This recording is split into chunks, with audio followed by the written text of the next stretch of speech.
प्रभु यीशु मसीह के नाम में आपको अनुग्रह, शांति और आशीष मिले। फ्रेडरिक कार्लटन लुइस ये एक अमेरिकन एथलीट थे, लेकिन अब रिटायर्ड है, लेकिन अभी भी जिंदा है। और ये कार्ल लुइस के नाम से जाने जाते थे, कार्ल लुइस। और इन्होंने अपनी लाइफ टाइम में, इनका जन्म 1961 में हुआ था, 1 जुलाई को, और आज भी वो जिंदा है और कोचिंग वगैरह देते हैं। लेकिन इनको 9 गोल्ड ओलंपिक मेडल मिले। ओलंपिक के 9 गोल्ड मेडल मिले। फिर ओलंपिक का 1 सिल्वर मेडल मिला। फिर 10 वर्ल्ड चैंपियनशिप के मेडल मिले, और उन 10 में से 8 गोल्ड थे। और उनका जो दौड़ने का या एथलेटिक्स का जो पीरियड था, वो 1979 टू 1996, करीब 16-17 साल का था। और 1996 में उनका आखिरी जो मेडल था वो उन्होंने वहां जीता था। और पूरी दुनिया में 6 ही ऐसे ओलंपिक एथलीट रहे हैं, जिसमें से ये एक है जिसने लगातार 4 ओलंपिक गेम में उसी रेस में या गेम में गोल्ड मेडल जीता। इनकी जो खासियत थी वो 100 मीटर, 200 मीटर की दौड़ और लॉन्ग जंप, विशेषकर रिले भी करते थे, लेकिन 100 मीटर, 200 मीटर और लॉन्ग जंप। एक समय हुआ जब इनके ये अपने करियर शुरू कर रहे थे, या शायद पहला मेडल जीता था, तो इनके फादर का, इनके पिताजी का देहांत हो गया। और देहांत के समय जब उनकी आखिरी क्रियाक्रम थी और पिता की देह कॉफिन में, बक्से में रख दी गई थी और अब दफनाई जानी थी, तो कार्ल लुइस ने अपने 100 मीटर का गोल्ड मेडल लेकर अपने पिता के हाथ में रख दिया। जो मृतक देह थी, उस देह के जो हाथ रखे हुए थे, उन्होंने सजा के, फोल्ड करके, उस हाथ में उन्होंने, कार्ल लुइस ने गोल्ड मेडल रख लिया। तो उसकी माँ को बड़ा अचंभा हुआ। उसने देखा माँ के चेहरे पर कि एक चिंता सी छा रही है। तो उसने एकदम माँ को कहा, माँ चिंता ना कर, मैं दूसरा मेडल ले आऊंगा। और फिर 1 साल बाद इनकी अगली रेस हो रही थी, 100 मीटर की दौड़ थी, और ये 1988 की बात थी। और तब और एक बहुत मशहूर खिलाड़ी था, रनर था, जिसका नाम बेन जॉनसन था। ये कनाडा का था और वर्ल्ड रिकॉर्ड होल्डर था। तो विशेषकर इन दोनों के बीच में ही कंपटीशन थी। और जब गोली फायर की गई हवा में और खिलाड़ी दौड़े, तो जब 50 मीटर करीब, क्योंकि 100 मीटर की दौड़ थी, जब 50 मीटर पूरे हुए, तो जो बेन जॉनसन था कनाडा का, वो कार्ल लुइस से 5 फुट आगे था। है ना, बहुत तेजी से ये रेस होती है, सिर्फ 100 मीटर की। कार्ल लुइस को लगा कि जैसे अंत आएगा, 100 मीटर तक पहुंचेंगे, 90-100 तक, तब तक मैं इसको हरा दूंगा। लेकिन जब 80 मीटर पूरे हुए और 20 मीटर बाकी थे, तब भी बेन जॉनसन कार्ल लुइस से 5 फुट आगे था। और तब लुइस को लगा कि वो अपने, मानोगे जैसे पिता से मनी मन में बात कर रहा था, क्योंकि उसको था कि मैंने पिता को जो गोल्ड मेडल दिया, उनके साथ दफना दिया, अब मुझे नया गोल्ड मेडल लेना है, मेरे पिता को आदर देते हुए।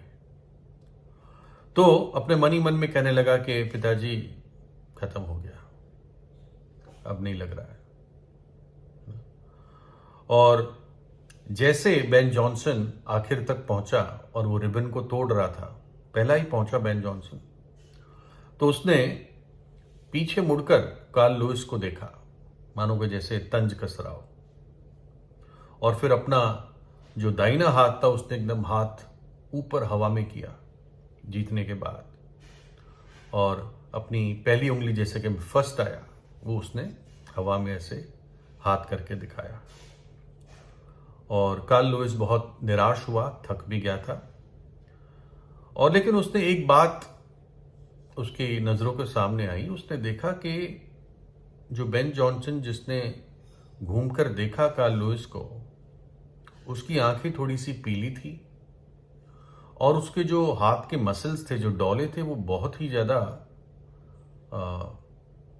मतलब बहुत ज़्यादा थे आम खिलाड़ी से। और तब कार्ल लुइस को लगा कि मुझे ऐसा लगता है, उसने मन ही मन में सोचा कि ये स्टेरॉइड लेके जीता है। स्टेरॉइड हम ज़्यादातर लोग जानते हैं कि ऐसी दवाई होती है जिससे थोड़ी देर के लिए बहुत ऊर्जा मिलती है व्यक्ति को, और स्पेशली एथलीट लोग इसको लेते हैं खेल जीतने के लिए। और स्टेरॉइड के बहुत सारे नुकसान होते हैं। डॉक्टर्स भी ये मरीज को स्टेरॉइड तब देते हैं जब वो देखते हैं कि आम दवाई काम नहीं करती। तो कार्ल लुइस को लगा कि इसने स्टेरॉइड लेके ये गेम जीता है और ये स्टेरॉइड लेता रहता है।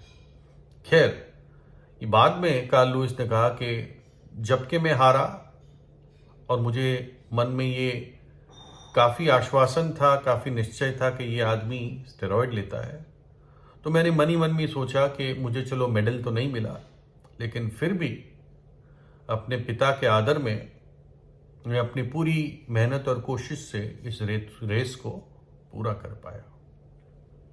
तो खैर, बेन जॉनसन ने फिर कार्ल लुइस का हाथ मिलाया उस रेस के बाद और अपने रास्ते पे चला गया। और फिर कुछ समय बाद इस बात की खबर आई कि बेन जॉनसन को उसकी टेस्ट हुई है और उसके टेस्ट में वो स्टेरॉइड के इस्तेमाल के लिए पॉजिटिव निकला है, यानी वो स्टेरॉइड इस्तेमाल करता था।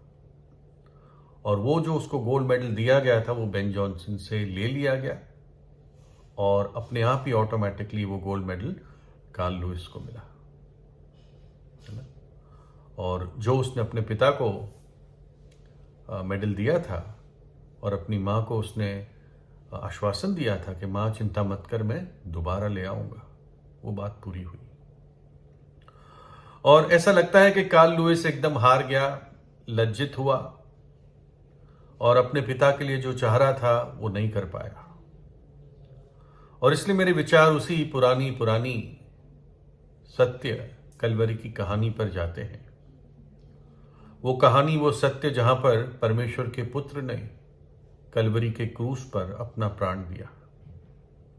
जब प्रभु यीशु क्रूस पर हमारे पापों के लिए अपना बलिदान दे चुका था, अपने प्राण दे चुका था, और फिर वो दफनाया गया और उस कब्र पर एक बहुत बड़ा पत्थर लुढ़का के रख दिया गया और लोगों को लगा कि ये कहानी यीशु मसीह की अब खत्म हो गई, विशेषकर जो उसके विरोधी थे। बाइबल कहती है क्योंकि परमेश्वर ने जगत से ऐसा प्रेम रखा कि उसने अपना इकलौता पुत्र दे दिया ताकि जो कोई उस पर विश्वास करे वो नाश न हो परंतु अनंत जीवन पाए। परमेश्वर पिता ने परमेश्वर पुत्र को इस जगत के लिए दे दिया ताकि जो कोई उस पर विश्वास करे, यीशु पे विश्वास करे, वो नाश न हो परंतु अनंत जीवन पाए। बाइबल कहती है कि हमारा त्रियुग परमेश्वर है, पिता, पुत्र, पवित्र आत्मा। ये तीन नहीं है बल्कि ये तीन एक है। जैसे हमारी आत्मा प्राण देह होती है और हम तीन अलग अलग नहीं है, हम तीन एक है, आत्मा प्राण देह मिलकर एक व्यक्ति बनता है, वैसे ही पिता, पुत्र, पवित्र आत्मा। और हमारे उद्धार के लिए, हमारे पापों की क्षमा के लिए एक पवित्र बलिदान की आवश्यकता थी, एक पवित्र पाप रहित बलिदान, और कोई था नहीं क्योंकि सबने पाप किया था और परमेश्वर की महिमा से रहित है। एक भी धर्मी नहीं था और इसलिए परमेश्वर का पुत्र स्वयं मनुष्य का रूप धारण करके एक कुंवारी के जरिए उसने जन्म लिया। उसने अद्भुत काम किए, सबूत दिया कि वो वास्तव में परमेश्वर है। अंधों को आंखें दी, गूंगों को बोली दी, मृतकों में जान डाली, कोढ़ी शुद्ध हुए, गूंगे बोलने लगे, लंगड़े चलने लगे। और उसने उस बात का प्रमाण दिया कि वास्तव में वो परमेश्वर का पुत्र है। और आखिर में वो क्रूस पर चढ़ाया गया। वो आया था इसी उद्देश्य के लिए कि अपने शरीर का, अपने लहू का बलिदान दे दे हमारे पापों के प्रायश्चित के लिए। उसके दुश्मनों ने, जो उससे घृणा करते थे, धर्मगुरु, उन्होंने सोचा है तो खत्म हो गया, अब दफनाया गया। और उस गुफा वाली कब्र पर बहुत बड़ा पत्थर लुढ़का दिया गया, उस पर एक रोमी मोहर मारी गई कि कोई उसको खोलेगा नहीं, इसकी कहानी खत्म। लेकिन ऐसा नहीं हुआ। अपने सिद्ध आज्ञाकारिता से और मृत्यु के द्वारा उसने पिता को महिमा दी। क्योंकि परमेश्वर पिता का न्याय तब पूरा होता है जब पाप को सजा मिलती है, तभी न्याय पूरा होता है। और पुत्र ने उस सजा को अपने ऊपर लिया और अपने क्रूस की मृत्यु के द्वारा उसने पिता को महिमा दी। हमारे पूरे पाप को, इस जगत के पाप के पूरे बोझ को प्रभु यीशु ने अपने ऊपर उठाया और हमारे लिए दुख उठाया, अपना लहू बहाया और तीसरे दिन जी उठा। और कैसे हुआ ये? पिता ने उसके बलिदान को ग्रहण किया और इसका प्रमाण उसने इस प्रकार से दिया कि अपने पुत्र को मृतकों में से जिला दिया, जिंदा किया। ये प्रमाण देते हुए कि मैंने अपने पुत्र के बलिदान को एक्सेप्ट किया है, ग्रहण किया है। और आज प्रभु यीशु के नाम को इतना ऊंचा कर दिया है कि हर एक घुटना झुकेगा, हर एक जबान कहेगी कि यीशु मसीह ही प्रभु है। सब नामों से वो नाम ऊपर है। उसके नाम के द्वारा ही उद्धार, अनंत जीवन और क्षमा है, पापों की क्षमा है। तो प्रभु यीशु से प्रार्थना कीजिए। प्रभु यीशु आपको आशीष दे।